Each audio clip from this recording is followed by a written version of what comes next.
Hello friends, स्वागत है आपका फिर से एसकेज नर्सिंग एकेडमी की ऑनलाइन क्लासेज में। जैसा कि आप लोगों को पता है, अपन पढ़ रहे थे फ्लूइड एंड इलेक्ट्रोलाइट इम्बैलेंस। तो उसी सीरीज के अंदर आज अपन बात करेंगे फ्लूइड वॉल्यूम एक्सेस के बारे में। फ्लूइड वॉल्यूम एक्सेस मीन्स अपनी बॉडी के अंदर जो नॉर्मल अमाउंट के अंदर फ्लूइड होता है उसका बढ़ जाना, उसके अंदर इंक्रीज हो जाना कहलाता है फ्लूइड वॉल्यूम एक्सेस। तो दो कारण होते हैं यूजुअली फ्लूइड वॉल्यूम एक्सेस के, कि या तो इंक्रीज हो जाना इंक्रीज इनटेक, या डिक्रीज आउटपुट, आउटपुट कम हो जाना मीन्स रिटेंशन हो जाना। तो दो कारण होते हैं। अगर फ्लूइड की इनटेक बढ़ जाए या फ्लूइड का रिटेंशन होने लग जाए, फ्लूइड की आउटपुट कम हो जाए, तो दोनों कंडीशन में ही क्या होता है, अपनी बॉडी के अंदर फ्लूइड की वॉल्यूम बढ़ जाती है। तो अपन कह सकते हैं increased intake of fluid or retention of fluid more than body requirement। Body के अंदर फ्लूइड की जितनी रिक्वायरमेंट है उससे ज्यादा फ्लूइड की इनटेक हो या उससे ज्यादा फ्लूइड का रिटेंशन हो, तो उस कंडीशन को अपन बोलते हैं fluid volume excess. Then also known as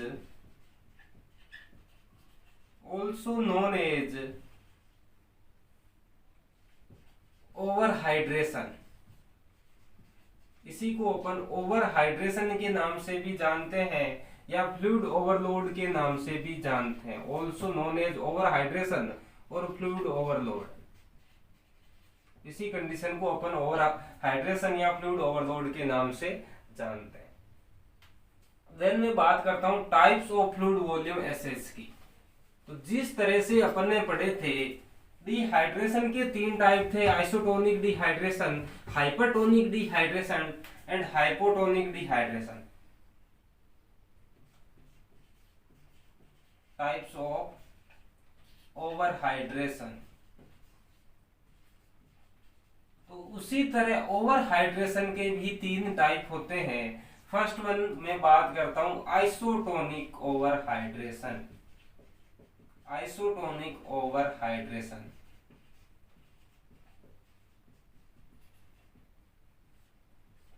isotonic over hydration means increase fluid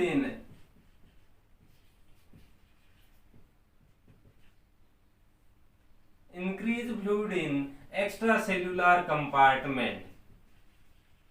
extracellular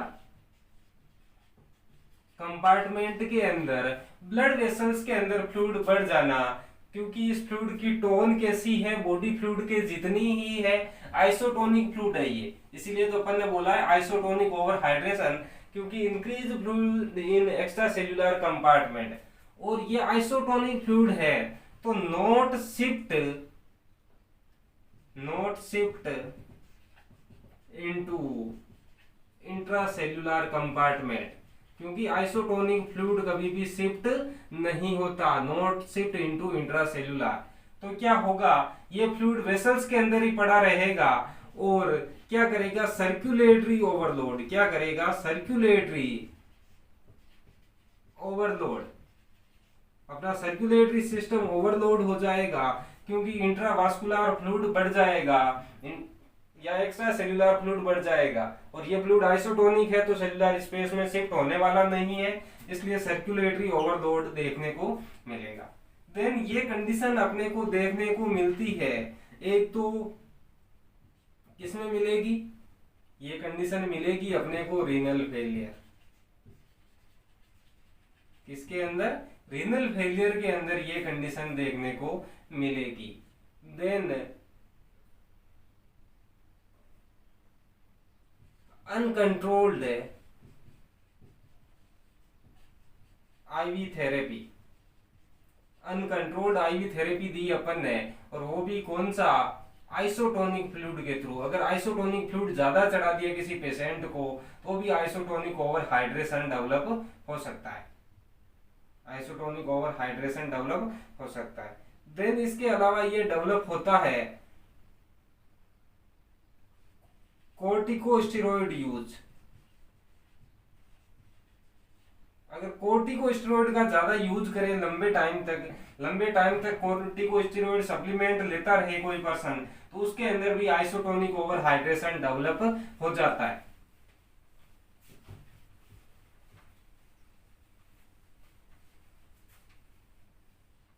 then second type होता है इसका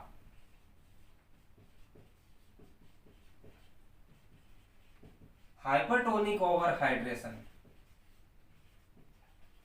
hypertonic overhydration, hypertonic overhydration होता है due to increased sodium intake. Person की सोडियम इंटेक बढ़ने के कारण hypertonic overhydration होता है। अब समझिएगा सिंपल से कि सोडियम इंटेक से ही क्या होगा, तो जैसे ही कोई पर्सन, ये ब्लड वेसल्स है इसकी, ये सेल्स है नॉर्मल बॉडी की, और कोई पर्सन सोडियम इंटेक बढ़ा लेता है, क्या कर लेता है, किसी पर्सन ने सोडियम इंटेक बढ़ा ली, तो वो सोडियम इंटेक डाइजेस्टिव सिस्टम से अब्जॉर्ब होके चला जाएगा ब्लड के अंदर। कहां पे? ब्लड के अंदर। ये सोडियम चला गया ब्लड के अंदर, और यहाँ पर ब्लड के अंदर ज्यादा सोडियम होने के कारण कंसंट्रेशन बढ़ गई, टोन बढ़ गई, ये फ्लूइड हो गया हाइपरटोनिक। कैसा हो गया? हाइपरटोनिक। और याद रखना हाइपरटोनिक हो गया, और सोडियम हमेशा वाटर फ्रेंडली होता है। कैसा होता है? वाटर फ्रेंडली होता है। तो अब ये सोडियम क्या करेगा? वाटर का रिटेंशन करवा के रखेगा,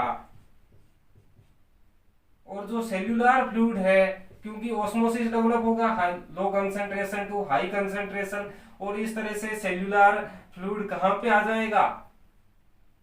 एक्स्ट्रा सेल्यूलर स्पेस के अंदर शिफ्ट हो जाएगा, क्योंकि यहाँ पे कंसंट्रेशन बढ़ी हुई है, और कंसंट्रेशन बढ़ी होने के कारण low concentration to high concentration water का ऑस्मोसिस होगा, और cellular fluid extracellular space के अंदर शिफ्ट होने लगेगा। तो इस प्रकार का ओवर हाइड्रेशन कहलाता है हाइपरटोनिक ओवर हाइड्रेशन, और ये डेवलप होता है due to increased sodium intake, जिसकी वजह से क्या होगा? सोडियम इंटेक बढ़ने के कारण cellular fluid shift into extra cellular compartment. Cellular fluid extra cellular compartment के अंदर शिफ्ट होने लगेगा, और ये कंडीशन देखने को मिलती है अपने को सिंड्रोम ऑफ, ये कंडीशन अपने को देखने को मिलती है कुछ डिजीज कंडीशन नॉर्मली, और नॉर्मली अपन कह सके तो सोडियम इंटेक इंक्रीज हो रखी है जिस पर्सन के अंदर, उसके अंदर देखने को मिलेगी। Then over infusion of hypertonic solution. Hypertonic solution, अगर किसी पेशेंट के अंदर अपन ज्यादा हाइपरटोनिक सॉल्यूशन चढ़ा दें आईवी रूट से, तो उस कंडीशन में भी हाइपरटोनिक ओवर हाइड्रेशन डेवलप हो सकता है। देन थर्ड टाइप होता है इसका hypotonic over hydration. Third type होता है हाइपोटोनिक ओवर हाइड्रेशन।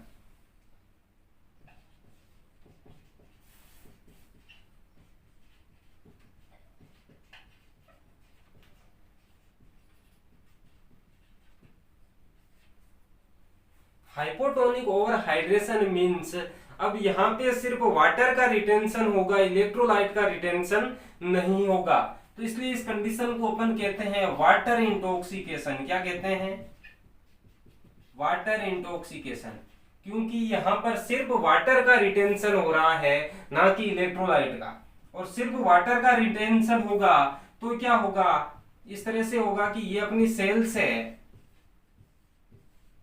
ये अपनी क्या है? सेल्स है, ये ब्लड वेसल्स है, इसके अंदर वाटर ज्यादा हुआ, सिर्फ वाटर का रिटेंशन हो रहा है, इलेक्ट्रोलाइट का रिटेंशन नहीं हो रहा है, इसलिए ये सॉल्यूशन कैसा है? हाइपोटोनिक है। कैसा है? हाइपोटोनिक है। और ऑस्मोसिस हमेशा low concentration to high concentration होती है, तो ये शुरुआत में मूव होता रहेगा, फ्लूइड शिफ्ट होता रहेगा सेलुलर स्पेस में। कहाँ पे? सेलुलर स्पेस में। और धीरे धीरे क्या होगा, सेलुलर स्पेस में शिफ्ट होने के कारण वहां पर भी अब फ्लूइड ज्यादा हो गया, इलेक्ट्रोलाइट कम हो गए, तो धीरे धीरे क्या होगा, इन दोनों स्पेस की जो कंसंट्रेशन है वो बराबर हो जाएगी। फिर क्या होगा, दोनों स्पेस के अंदर ही इंट्रासेल्युलर के अंदर भी फ्लूइड बढ़ जाएगा, एक्स्ट्रा सेल्युलर के अंदर भी बढ़ जाएगा, क्योंकि दोनों के अंदर ही सिर्फ फ्लूइड है, इलेक्ट्रोलाइट नहीं है। थोड़े बहुत जो इलेक्ट्रोलाइट थे वो इतने सारे फ्लूइड के अंदर घुल गए, तो इलेक्ट्रोलाइट की कंसंट्रेशन कम हो जाएगी और दोनों कंपार्टमेंट के अंदर फ्लूइड बढ़ जाएगा। तो increased fluid in both compartment.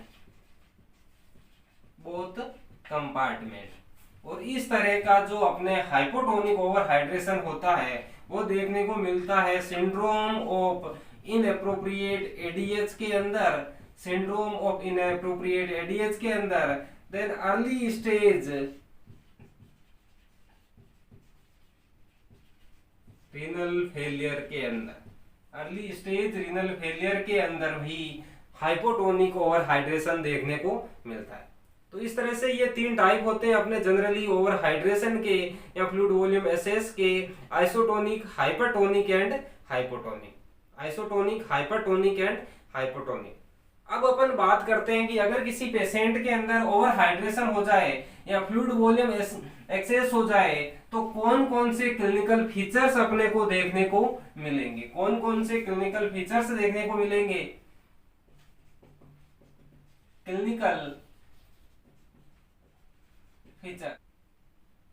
Clinical features के अंदर फर्स्ट वन अपने को देखने को मिलेगा कार्डियोवास्कुलर सिस्टम से रिलेटेड इंक्रीज्ड ब्लड प्रेशर इस पेशेंट का क्या हो जाएगा, इंक्रीज हो जाएगा, क्योंकि सर्कुलेटरी ओवरलोड हो रखा है।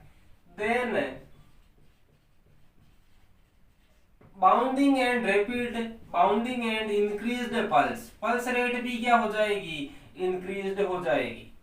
देन फ्लूइड वॉल्यूम ज्यादा होने के कारण डिस्टेंडेड नेक वेन, जो नेक वेन है उनका डिस्टेंशन देखने को मिलेगा, distended neck when.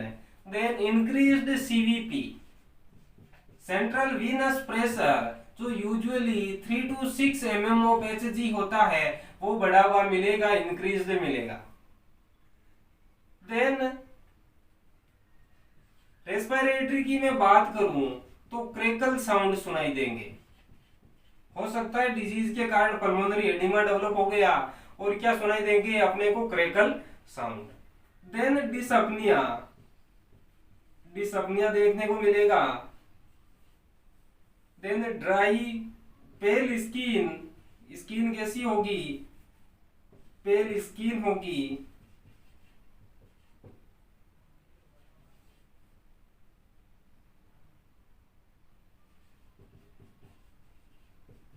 Alteration in level of consciousness के लेवल के अंदर अल्ट्रेशन आएगा। कंफ्यूजन, लेथार्जी,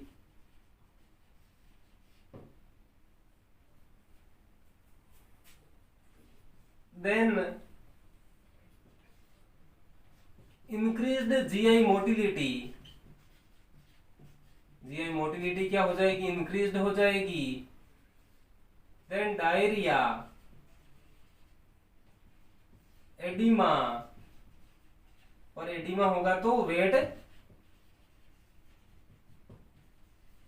गेन, ये सारे सिम्टम्स इस पेशेंट के अंदर देखने को मिलेंगे।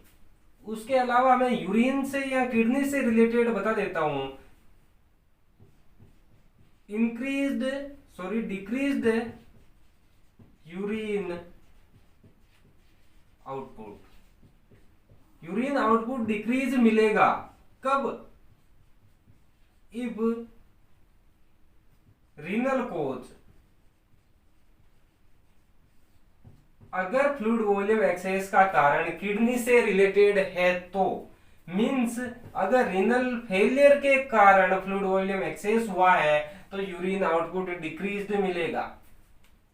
और अगर किसी दूसरी डिजीज कंडीशन के कारण फ्लूइड का रिटेंशन हुआ है, जैसे सिंड्रोम ऑफ इनएप्रोप्रिएट एडीएच हो गया, या कोर्टिकोस्टेरॉइड यूज के कारण, या किसी दूसरी ड्रग्स के कारण, या दूसरी डिजीज के कारण अगर फ्लूइड वॉल्यूम बढ़ा है, तो उस कंडीशन में इंक्रीज्ड यूरिन आउटपुट कैसा मिलेगा? Increased urine output. क्यों? क्योंकि kidney is compensating, kidney is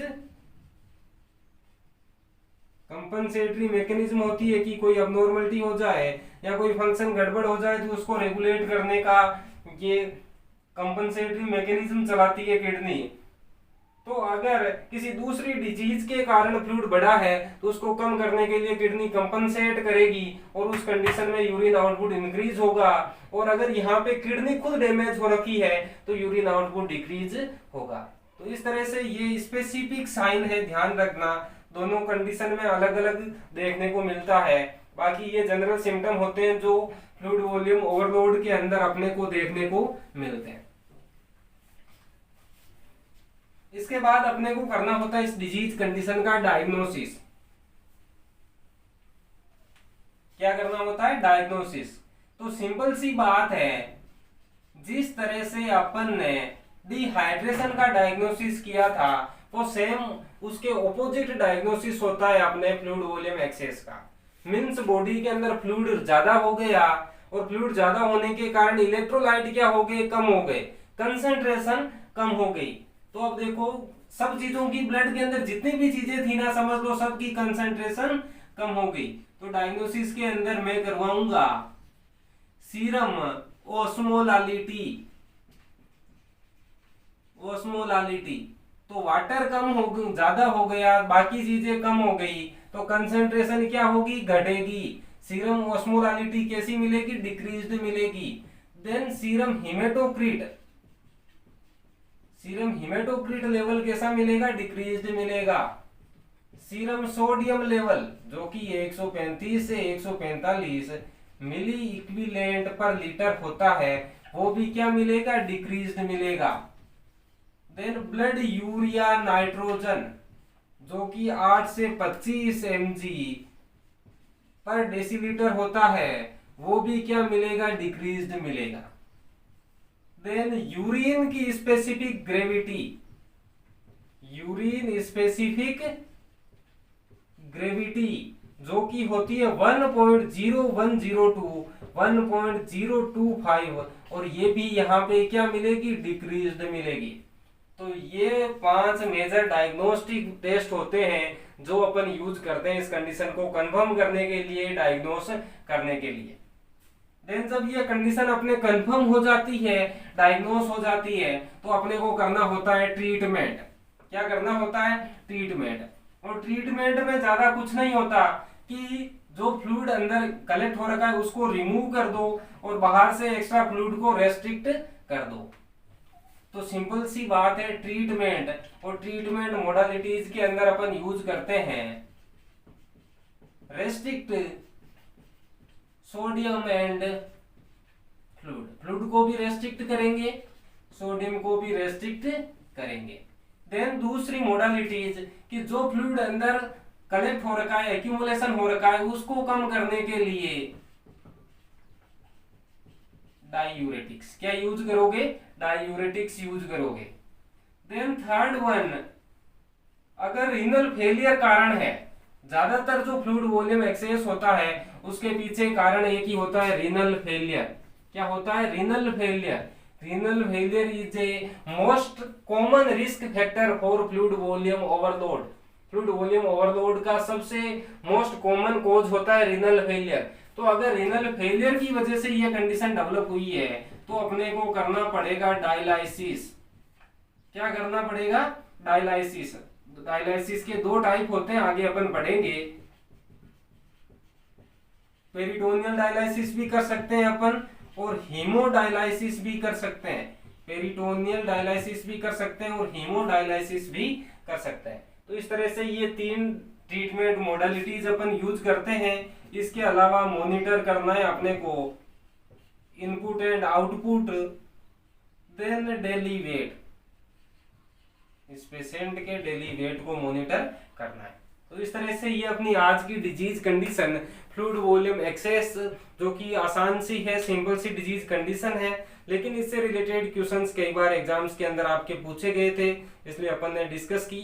then कल नेक्स्ट क्लास में अपन डिस्कस करेंगे हाइपरनेट्रेमिया के बारे में। मीन्स अपनी ब्लड के अंदर, बॉडी के अंदर सोडियम एक्सेस हो जाए, नॉर्मल से ज्यादा सोडियम का एक्यूमुलेशन हो जाए, तो उस कंडीशन को अपन बोलते हैं हाइपरनेट्रेमिया, और उसके बारे में नेक्स्ट क्लास में अपन डिस्कस